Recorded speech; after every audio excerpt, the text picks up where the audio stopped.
Here's the 30-second lesson on what legends know. Never practice nunchucks in a crowded room. Never eat chole before a road trip. Always take your shirt off before you iron it. Don't take a call near a swimming pool. And don't forget, saving is not investing. Legends don't just save, they invest in mutual funds. Mutual fund investments are subject to market risks. Read all scheme-related documents carefully.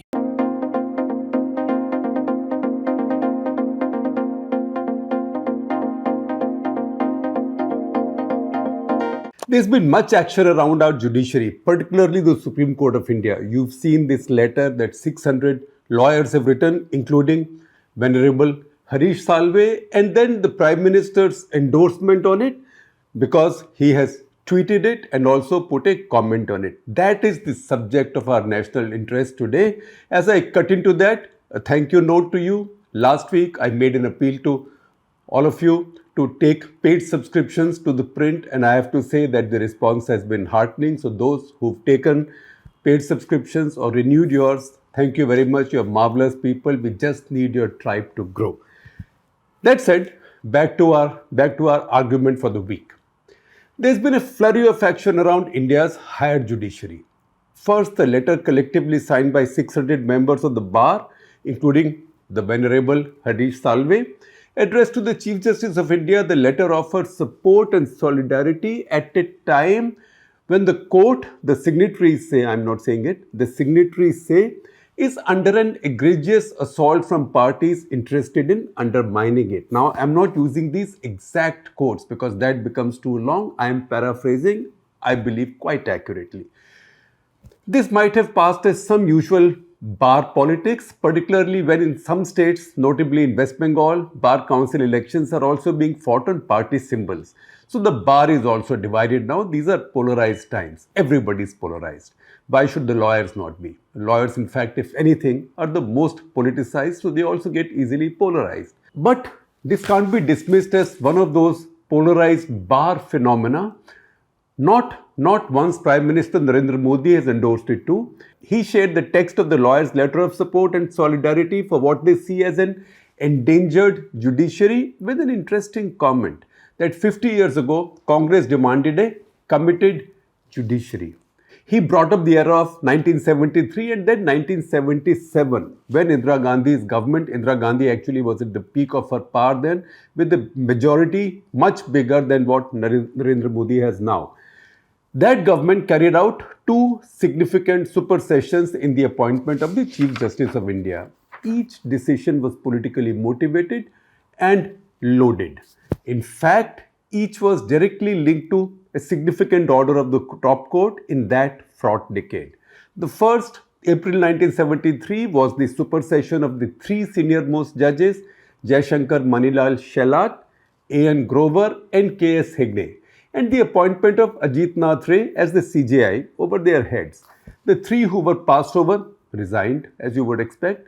The context was the Keshwanand Bharti judgment, in which a 13-judge bench determined 7:6, 7 in favor, 6 against, that there was something called the basic structure of our constitution.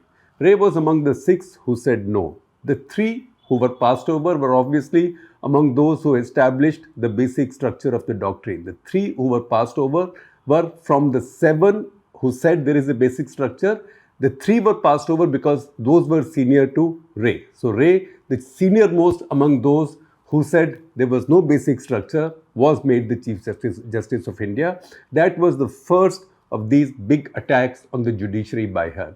Generations of Indians, meanwhile, have to be grateful to the judges who said that there is something called the basic structure. That is something that even the BJP is committed to, and that is something the Janata Party, of which the Janasangh then became a member, also was committed to. The second intervention came in January 1977, not long before the emergency was withdrawn. But Mrs. Gandhi, being Mrs. Gandhi, wasn't going to let the most inconvenient judge for her to go unpunished. Justice H.R. Khanna was now passed over and M.H. Beg appointed CJI instead. Khanna resigned. He would have seen the writing on the wall after the 1973 supersessions. He had been one of the 7 who held the majority view in the Keshwanand Bharti case too. More importantly, despite having read the writing on the wall, he was the lone dissenter in the odious emergency era habeas corpus case known as the ADM Jabalpur case, where 4 of the 5 on the bench accepted the Indira Gandhi government's emergency view, or the emergency Indira Gandhi government's view on the curtailment of civil liberties. Khanna never became the CJI, but he emerged among the most iconic Indian judges ever, probably the most iconic. The judges, Mrs. Gandhi's establishment believed, were not in tune with her socialist times as mandated by her voters. I have a majority, I am just carrying out the voters' orders. Who the hell are you, judges? You are not even elected. How can you obstruct what I am doing? That was the logic. Her core group in government represented a deeply Sovietized hard left. That's why this lord thought India needed judges who would better understand what she was doing to implement the popular will. They should, in that sense, be committed to the popular approach to governance by an elected government. Because in a democracy, people are sovereign. So why should the judiciary act like they are more superior? They can't play kebab mein haddi. It is difficult to establish conclusively who first came up with the expression committed judiciary, that awful expression and idea, committed judiciary, in Indian politics.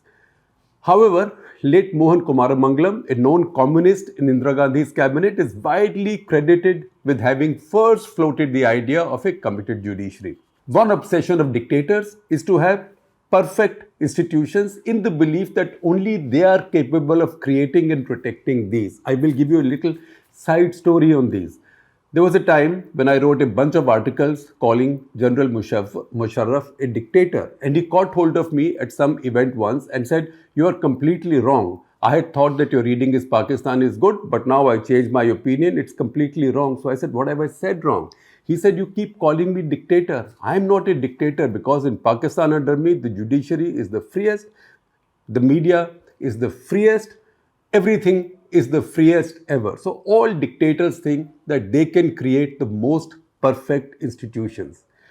Mrs. Gandhi tried making the judiciary a perfect one with her supersessions.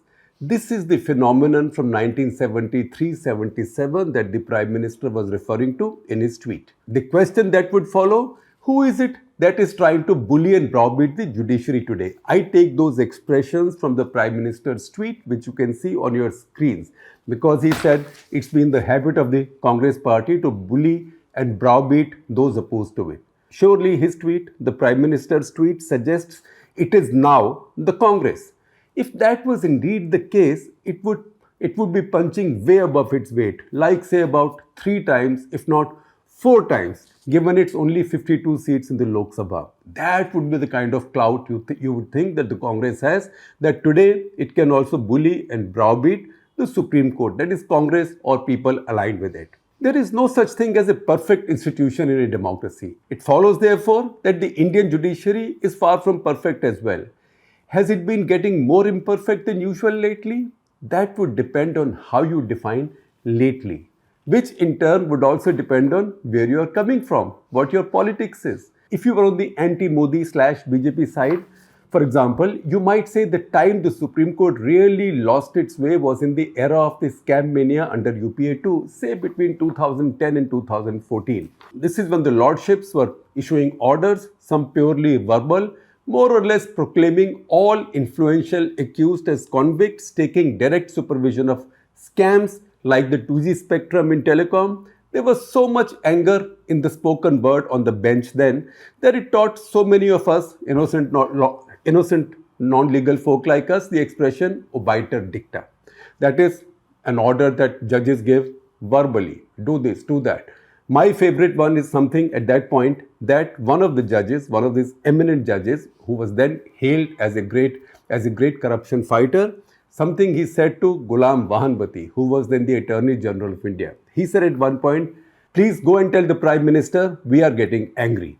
I am sure Ghulam Vati, if I knew him well, was already quaking in his shoes. He was among the most pacifist, most non-combative senior lawyers that I have seen, and I should know I have hidden behind him several times in difficult cases because he used to be the lawyer for the Indian Express, which I then edited. So that is the view from one side of the fence. If you are on that side of the fence, you would think that that is where lately begins. That's where the judiciary started losing its way, or the Supreme Court started losing its way. For one not really so bothered about politics of the day, and with all the biases of a cricket nut, I might think that the Supreme Court really lost its way later when it waded into managing, and I'm still scared of speaking the truth, but what the hell, eventually and inevitably mismanaging Indian cricket with its "your daddy's strongest" takeover of the BCCI. It did zilch for Indian cricket, but enriched a legion of retired judges, civil servants, even one army three-star,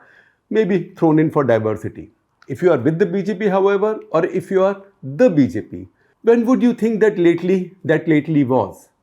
Reading this letter alongside the Prime Minister's endorsement, it would seem that that time is now. Is it with the judgment on anonymous electoral bonds? I'd be intrigued. That could be one trigger, even though the information these revealed isn't so one-sided. Everybody has benefited from these except the left, and everybody was complicit in their secrecy. This has, however, raised important points like the link between the action and raids by agencies and or regulators on companies and the timing of their payouts. Those questions are now being raised as people are able to align data of bond purchases and also bond payouts and encashment. Read the lawyer's letter carefully for some pointers to what might have provoked this rearguard, because it coincides with the beginning of the election campaign, but an almighty one. A rearguard action in defense, but an almighty one, with full state support. The references to the court's unnamed enemies, making insinuations of bench fixing, arguing in the court during the day and campaigning in news TV debates later in the evening to put pressure on the judges, criticism of individual judges and judgments, are all to be read together. There is a particularly interesting and intriguing line about lawyers criticizing some politically but defending them in courts. Can you fill in the blanks here? Check who the most prominent opposition politician is in the courts these days, and who is his lawyer, and which political party does that lawyer belong to. And have we seen certain political litigants withdrawing their cases from certain benches, maybe in the hope of finding an odd judge changed in the course of time? That might be the reference to bench fixing in this case. There is much that the letter gives us to mind deeper, think and debate. On one thing there is no doubt, that this has the government's fullest support. The judiciary, the thought is under perilous threats, and this section of the bar and the executive are united to protect it. It is finally now for the Supreme Court to decide if they really feel so imperiled. And if so, is the threat for whoever these non-state actors are so serious that they would need the executive's support? That will be some turnaround from the scene 50 years ago when they were fighting Indira Gandhi's executive.